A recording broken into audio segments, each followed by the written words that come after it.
প্রধানমন্ত্রীর একক ক্ষমতা সেইটাই কমানোর জন্য সব রাজনৈতিক দল একমত হয়েছেন কি তিনি সমস্ত জীবনের 10 বছরের বেশি থাকতে পারবেন না। 16 বছর থাকার আরো যদি আগের 5 বছর যোগ করে 21 বছর হয়, তার পরিণতি তো আমরা দেখেছি না, হাড়ে মাংসে মজ্জায় টের পেয়েছি।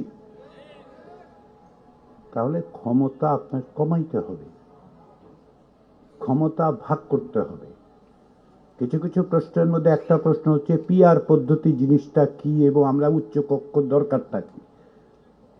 আমি আপনাদের প্রশ্নগুলোর থেকেই কথাগুলো বলার চেষ্টা করছি।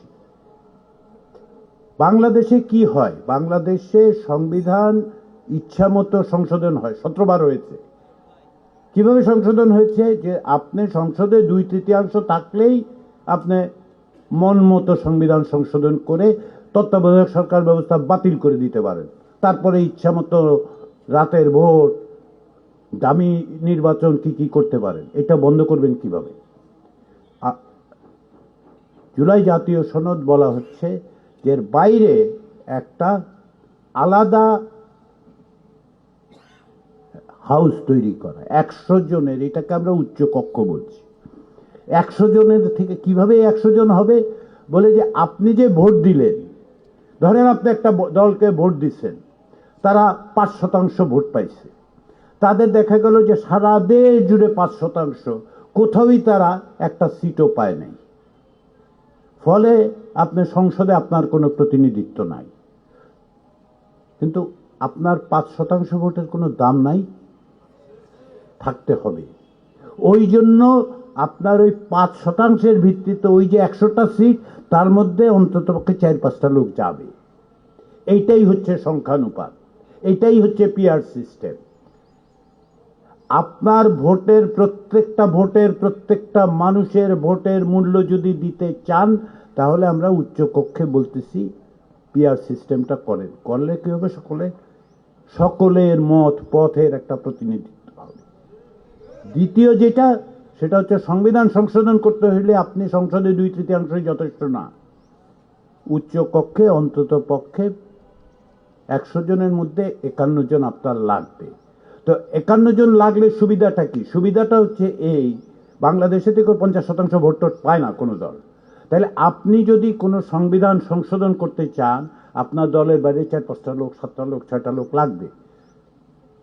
তো লাগলে কি করবে? একটু আপোষ করবে, তাই তো? যেটা জাতীয় প্রয়োজন না সেরকম জিনিস আপনি সংশোধন করতে পারবেন না। তারপরেও আবার আমরা বলছি যদি মৌলিক বিষয় হয় তাহলে জনগণের গণভোট নিতে হবে। বাত ব্যথা, প্যারালাইসিস কিংবা আর্থ্রাইটিস, আধুনিক ফিজিওথেরাপি ও পুনর্বাসন চিকিৎসায় নির্ভরযোগ্য নাম ডিপিআরসি। এইটাই হচ্ছে পিআর সিস্টেমের উচ্চকক্ষ তৈরির প্রয়োজন। এর মধ্য দিয়ে সকলের ভোটের মূল্য হবে, সকলের প্রতিনিধিত্ব নিশ্চিত হবে, ইচ্ছামতো সংবিধান সংশোধন করা যাবে না। আরেকটা কাজ হবে, রাষ্ট্রপতি যখন নির্বাচিত হন তখন তাকে উচ্চকক্ষেও জিততে হবে। তো জিততে হলে কি হবে? তা ভালো লোক দেবেন, সকলের কাছে গ্রহণযোগ্য লোক দেবেন, যে লোকটা সৎ, যে লোকটার কাছে আমরা আস্থা রাখতে পারি। রাষ্ট্রের প্রতিনিধি যেন আমাদের সকলের শ্রদ্ধের জায়গা তৈরি হয়। আমরা এখন এই যে বিষয়গুলো, ভোটটা কিভাবে দেবেন, ভোটটা দেওয়ার ক্ষেত্রে খুব সহজ। আপনারা যখন যাবেন আপনাদেরকে 2টো ব্যালট দেওয়া হবে। একটা সাদা ব্যালট, সেখানে মার্কা থাকবে, নাম থাকবে, আপনার প্রতিনিধি যাকে মনে চায় আপনার বিবেচনায় যে লোকটা আপনাকে প্রতিনিধিত্ব করতে পারে তাকে ভোট দিন। আর গোলাপি রঙের ব্যালটটাতে আপনাকে দেয়া হবে আপনি এই যে প্রস্তাবগুলোর পক্ষে আছেন না বিপক্ষে আছেন, হ্যাঁ অথবা না। তো অনেকে বলে যে ওইখানে তো মার্কা থাকবে, সাদাটার মধ্যে গোলাপিটায় কোনো মার্কা থাকবে না। আমি বলি মার্কা থাকবে, একটা হচ্ছে টিক চিহ্ন আর একটা হচ্ছে ক্রস চিহ্ন। টিক চিহ্নটা হচ্ছে গণভোটের মার্কা, টিক চিহ্নই হচ্ছে ঠিক টিক, চাইলে পরে ঠিক, সিল দিন টিক, ঠিক আছে? এইটাই বলে। ফলে মার্কা থাকবে এবং সেই মার্কায় আপনারা ভোট দেবেন। ওনারা ক্ষমতায় থেকে বাস্তবায়ন করার জন্য আপনার সম্মতি চাচ্ছেন। 2026 সালে যে গণভোট হচ্ছে সেখানে কেউ ক্ষমতায় থাকার জন্য আপনার সম্মতি চাইছেন না। 12ই ফেব্রুয়ারি যদি এই গণভোট এর মধ্য দিয়ে ইতিবাচক ফলাফল আসে, যেটা আমরা আশা করছি, যার জন্য আমরা চেষ্টা করছি, যার জন্য আপনাদের সকলের চেষ্টা আছে, তাতে কি হবে? তাতে কি অধ্যাপক ইউনূসের সরকার আগামী 5 বছর, 2 বছর, 9 বছর, 10 বছর থাকবে? থাকবে না। তাহলে গণভোটটা হচ্ছে কেন? গণভোটটা হচ্ছে কেন তার জন্য আবার একটু 1991 সালের গণভোটটা মনে করুন। 1991 সালের হ্যাঁ না ভোটে কি ছিল? জাতীয় সংসদ তৈরি হয়েছে, আপনারা ভোট দিয়েছেন, প্রতিনিধিরা গেছেন, তারা সিদ্ধান্ত নিলেন, যেহেতু তারা মনে করেন অধিকাংশ বাংলাদেশের নাগরিক রাষ্ট্রপতি শাসিত ব্যবস্থার বদলে সংসদীয় ব্যবস্থা চান, তারা সেইভাবে সংবিধান সংশোধন করে আমাদের কাছে জিজ্ঞাসা করলেন যে এটাতে আপনাদের সম্মতি আছে। তার মানে কাজটা আগে হলো, তারপরে আমাদের সম্মতির জায়গাটা তৈরি হলো। এইবার কিন্তু তাও হচ্ছে না। এবার যেটা হচ্ছে, সংখ্যাগরিষ্ঠ দল সংখ্যালঘিষ্ঠ দলের বিষয় না।